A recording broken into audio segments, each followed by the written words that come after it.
Good morning po sa inyong lahat mga ka-DBG Realty. So welcome po sa aming vlog. So by the way po, hindi naman po ito related. Itong vlog na to is hindi naman po siya related sa pagbebenta ngayon ng property. Gusto ko lang po kasing i-flex yung napuntahan namin dito sa part ng Camarines Sur sa province po ng Bicol. Ito po ay bayan ng Siroma. Ano po, Siroma. Dito kami ngayon sa tinatawag nilang Cudcad. So yan, so as you can see po, makikita natin yung mga paligid. So halos puro kapatagan tapos kabubundukan po. Ano po, ngayon ito pong i-flex ko lang, iba-vlog ko lang na isang lugar po dito sa Siroma, tinatawag nilang Cudcad. Itong pinuntahan namin na Black House. So ayan po, dito po sa ito yung tinatawag, bibigyan ko ng konting idea. Ito pong tinatawag pag sinearch nyo po sa internet o sa Facebook, sa TikTok o kahit po sa YouTube, pag sinearch nyo po yung Cudcad, ang lalabas po dyan ay parang tinatawag nila dito sa part ng Camarines Sur na mini Batanes o parang style Batanes po siya. Kasi yung pagdaan po namin dito, po siya, puro kabubundukan tapos kapatagan, and yung daan naman po punta rito sa pupuntang Siroma is okay naman po, kalsada, cemented po siya. Ngayon, pagpasok nyo lang po pagdating dito sa Cudcad, siguro po, ayan, mga nasa, I think po mga 5 km, 7 km, ganito po yung daan niya. So, medyo rough road po siya and medyo mahirap po ang daan lalo na kapag umulan. Kaya, ang advice po na kapag pupunta dito, ang advice is mga 4x4 na gamit po, kagaya po ng sasakyan na ginamit namin ngayon. Isa siyang pick up, medyo mataas-taas po pas mga nakamotor kami. Ayan, pero kapag pumaulan, medyo mahihirapan po talaga. So meron naman pong service ang ang Cudcad, meron pong service ang Black House na tinatawag. So ngayon po, i-flex lang po natin itong na to, itong house na to, kasi napakagandang bakasyonan po ito. Ngayon, nag-book po kasi kami nito sa Facebook and 1 month ago pa po kami nag-book. So okay po yung niya, okay yung ambience, napakaganda. So pagising mo pa lang sa umaga, ito na kagad yung makikita mo, yung sunrise. Yan, lapit sa may dagat. Pagkatapos yun po, yun. So yan po sa loob na yan, makikita nyo po dyan mamaya, ipipakita ko sa loob yung gaano kaganda yung loob niya. Napaka native po lahat ng mga gamit yan. Talagang mai-enjoy at marirelax po ninyo yung mismo sa loob ng bahay na yan. Ayan, so yan po yung mga gamit namin, mga motor. Yan. So yan, ito po, po ito, bali may mga pa rin po siya, mga nirerentahan pong mga sabi ng mga bahay, kung ilang araw nyo gusto mag-stay. Pero syempre may bayad naman po siya, kagaya po ng isang yon. Tapos meron pa po dito sa may part ng baba na yun, po. So yan po yung ilan sa mga bahay na nandito. And pagdating po sa baba, white beach po siya, maganda yung buhangin. So kasama po sa package yung pagpunta namin dito. Mamaya bababa po kami kasi yung sa baba po niyan, yung white beach po na pupuntahan namin. So ayan po, ayan yung namin kagabi. Ayan, so kasama ko po pala ang aming aling maliit. Hello baby, kaway baby. Ayan, so welcome po sa aming vlog. Kayo. So yan, ang po dito, kami po nasa 17 person. Ayan, kaya naman po 17 person. So medyo maganda po yung accommodation dito sa lugar na to. Napakaganda na accommodation, cash ang lahat. Ayan. So dito po tayo sa pinakang may terrace.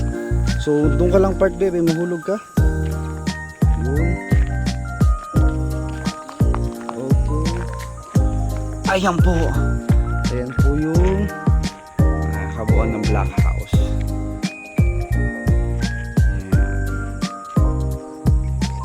Ayan. Ganda. So kapag medyo mayroon po kayong gusto nyong mag-relax, pang pawala ng problema, pwede po kayong pumunta dito sa lugar nito. Pwede nyo pong i-message sila sa Facebook. Ayan, search nyo lang po yung Cudcad. Actually po sa TikTok namin nakita. Pag sinulit nyo po sa TikTok, makikita nyo po yung iba't ibang mga review. Ayan. So ito po pala yung makikita nyo po na Pajero. Ayan po, isa po sa mga service nila kapag po nagpabook kayo sa bahay na to. Pero mayroon lang po silang bayad. Ano po, hindi sila kasama sa babayaran kapag nagpa-reserve ka dito sa ano na to. Pwede po kamo i-message niyo po sila. Ayan, para malaman niyo po kung magkano yung bayad. Dito ako, Chita Chick!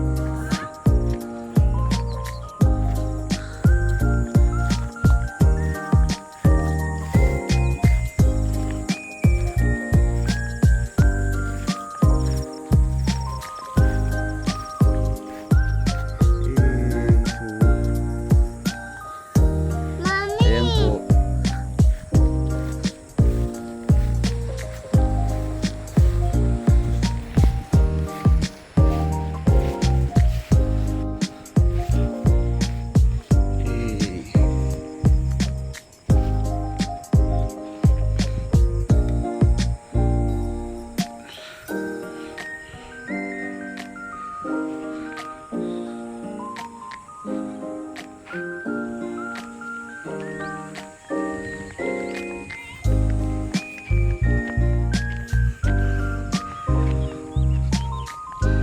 So yan po, dito po yung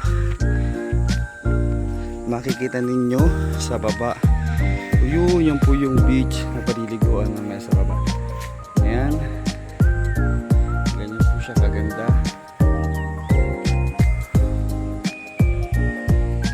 And yan po yung kabuuan namin. Nare-reno po. So yan. Napaka-komportable po yung binibigay po sa amin na accommodation sa park dito. Ayan. Ganda po ng view. Yun. Ayun, papunta sa beach. Yun po, papunta siya sa beach. Ano? So yan po yung baba, yung pupunta namin mamaya. So may ilan pa po siyang mga bahay dyan, mga malalaking bahay. Actually, nirerentahan po yan. Pwede nyo po yung i-book yan.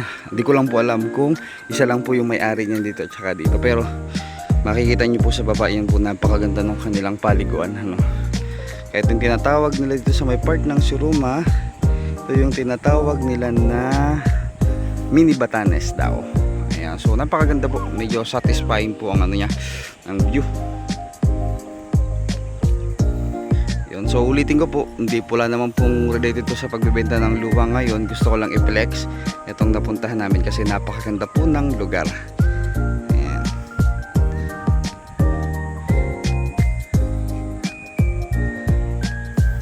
So yung daan po niya, gano'n lang po yung daan niya, no? Rough road po siya. So kahapon po nakakita naman kami ng may mga nagpunta naman po dito, mga sasakyan po nila, mga forward, yan, tsaka mga nakamotor. Yung iba may jeep po. So yun po yung mga matataas lang, pero usually po nakakapasok talaga sila dito kapag hindi masyadong maulan. So kahapon naman po hindi maulan kaya okay yung daan, pero kapag maulan po hindi po accessible na makapunta, lalo na kapag mababa po yung inyong sasakyan o kahit yung inyong motor, kasi medyo mahihirapan po kayo. So ito po guys yung papunta dun sa ano natin, sa swismingan sa baba. Ayan, may ilang step po ng hagdan, pero kaya naman po ito kahit may edad na yung magpupunta. Ayan, so pagdating pa lang dito makikita mo na kung gaano kaganda yung view.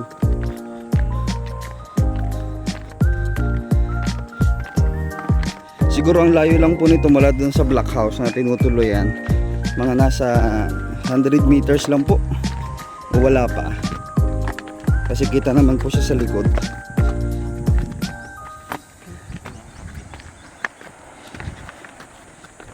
Ayan.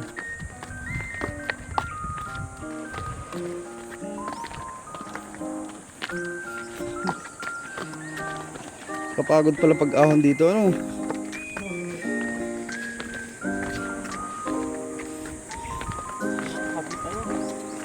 Yun, so yan po, malapit na tayo.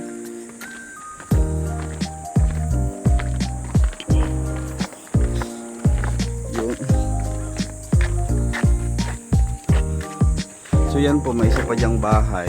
Hindi ko lang po alam kung sa Black House pa rin po yan, pero nirerentahan din po siya. Ayan.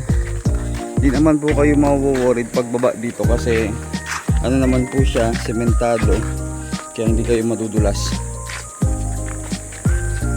Ito po yung kasama kong dalawa. Ang tour guide namin, mga lokal. Kung tawagin po dito mga lokal.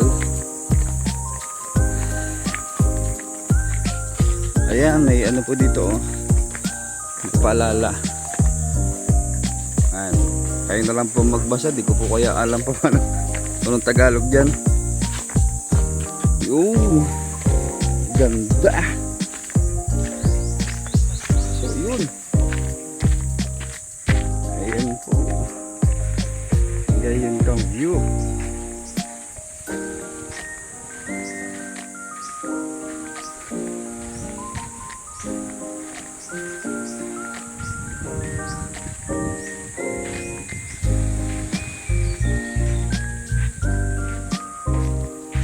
So ito po ang mai-enjoy ninyo kapag pumunta po kayo dito sa Siruma. Kasi po ang Siruma po kaya kilala po siya sa mga marami ding mga beach resort. Mga ganito po yung mga buhangin niya. So masasatisfied na po kayo. Ayan. And ganito po yung ambience niya. Actually po kahapon marami dito mga tao, mga nagpabook din, mga nakasasakyan. Kaso siguro nag-out na rin po sila. So ngayon po ayan. Ganda.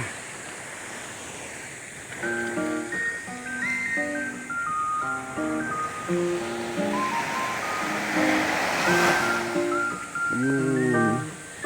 Tingnan po natin kung may salabay kasi sabi po kaya ngayong mantag salabay pero wala naman po kaming nababalitaan kasi itong tinanong namin wala namang may salabay.